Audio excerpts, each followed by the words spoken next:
सरल भाषा संस्कृतं सरस भाषा संस्कृतं सरस सरल मनोज्ञ मंगल देव भाषा संस्कृतम्।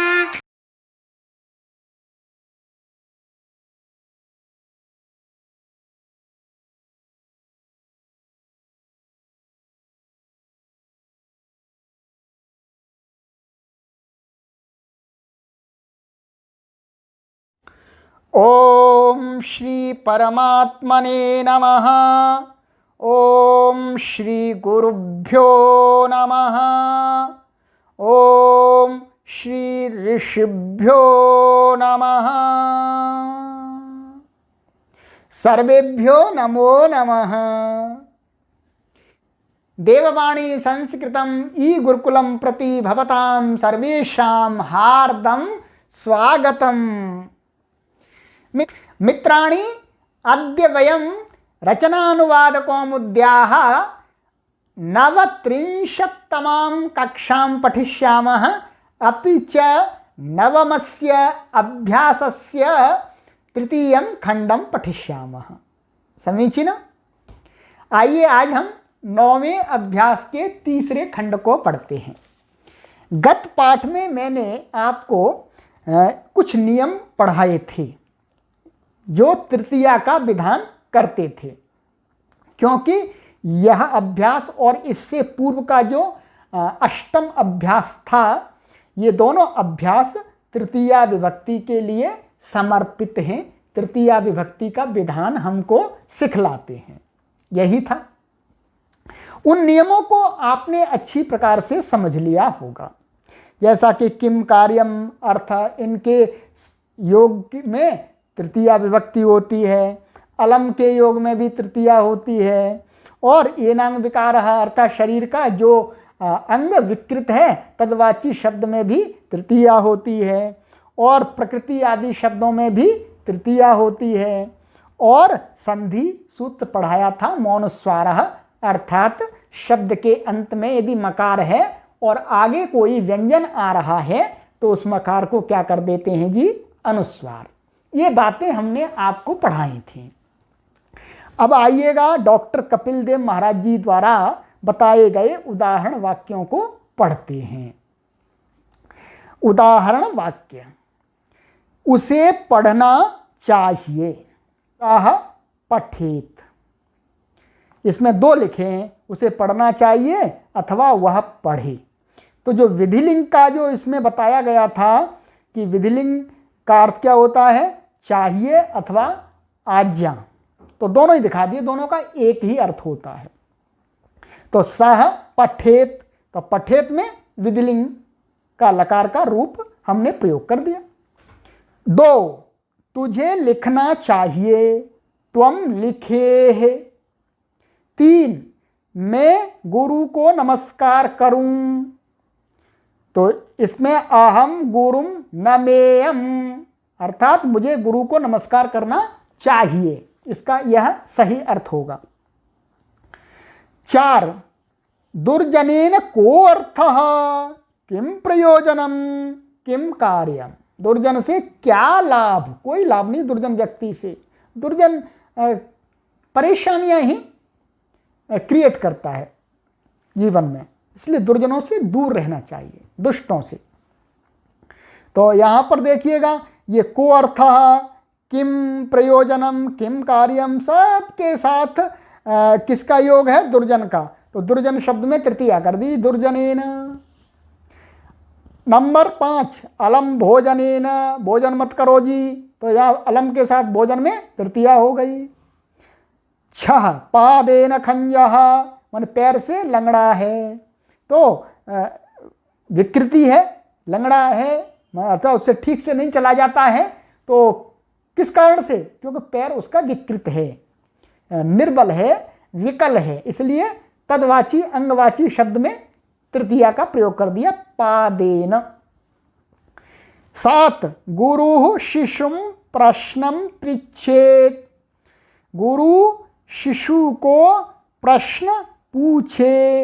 ये द्विकर्मक धातु है, पीछे आई थी द्विकर्मक, तो दो कर्म है इसमें, एक क्या है शिशु और एक है प्रश्न, तो दोनों में द्वितीया कर दी। ठीक है, गुरुजी बालक को प्रश्न पूछें अथवा गुरुजी को बालक को प्रश्न पूछना चाहिए।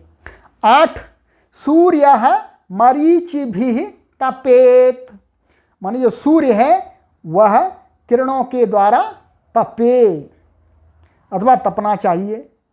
9 इंदु सुधाम वर्षेत, माने इंदु है माने जो चंद्रमा है वो क्या है सुधाम माने अमृत की वर्षा करे। 10 भूपति शत्रुन जयेत, राजा शत्रुओं को जीते अथवा राजा को शत्रु जीतना चाहिए। 11 साधु पशु भी सह चरेत, साधु है वो पशुओं के साथ चले माने घूमे। 12 तरुः फलैः नमेत, जो वृक्ष है वो फलों के साथ माने जब फल आ जाए तो वो नमना चाहिए, झुकना चाहिए, उसको झुक जाता है वृक्ष तो।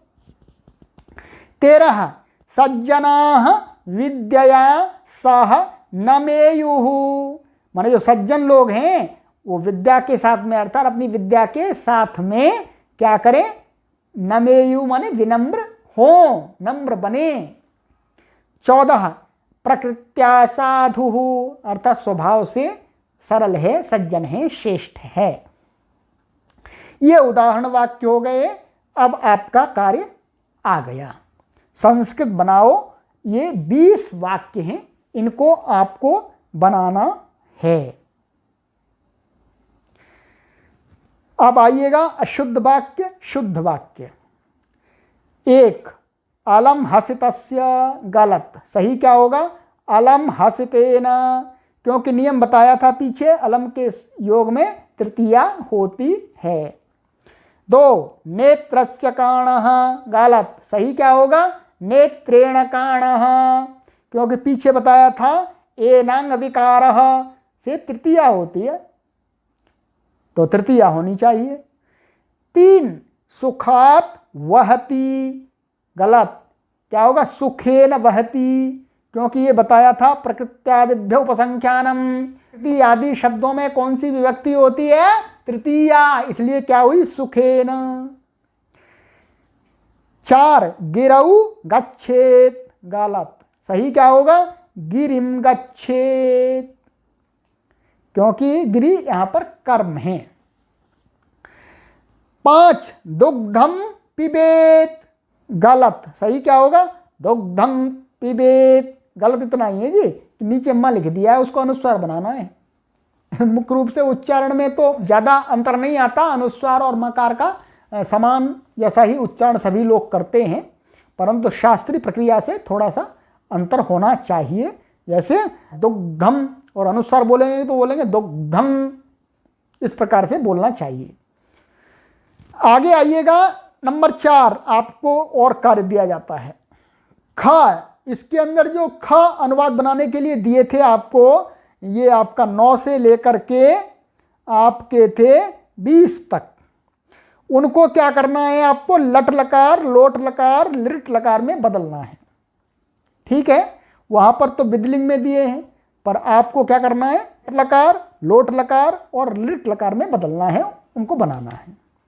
दूसरा कार्य है गुरु भानु आदि शब्द हैं, इनके रूप लिखने हैं स्वयं और स्वयं ही मिलान करना है आपको, हम मिलान नहीं कराएंगे। और आगे काम है विधिलिंग के पूरे रूप लिखो, ये आगे धातु दी जा रही है, इनके विधिलिंग के आपको सभी रूप लिखने हैं, यह कार्य आपको ही मिलाना है। अब आइए आगे नंबर 5 वाक्य बनाओ। ये शब्द दिए गए, इनसे आपको वाक्य बनाने। आगे की कक्षा में हम आपको इनको मिलान करने में सहयोग करेंगे, हम आपको मिलान नहीं कराएंगे, मिलान करने में सहयोग करेंगे। नंबर 6 लीजिएगा, रिक्त स्थानों को भरो। ये आपको रिक्त स्थान भरने हैं अपने विवेक से सही सही, फिर हम चेक कराएंगे आपको, जितना भी हो सकता उतना चेक कराएंगे। आगे आइएगा 7 संधि करो, तो ये आगे दी जा रही है, इनकी आपको संधि करनी है, आगामी पाठ में हम इनका मिलान कराएंगे। तो आज की कक्षा को हम यहीं विराम देते हैं, पुनः आगामी कक्षा में आपके इस गृह कार्य का मिलान कराने के लिए मिलते हैं। तावत प्रतीक्षताम् अस्तु। सर्वेभ्यो नमो नमः। सरल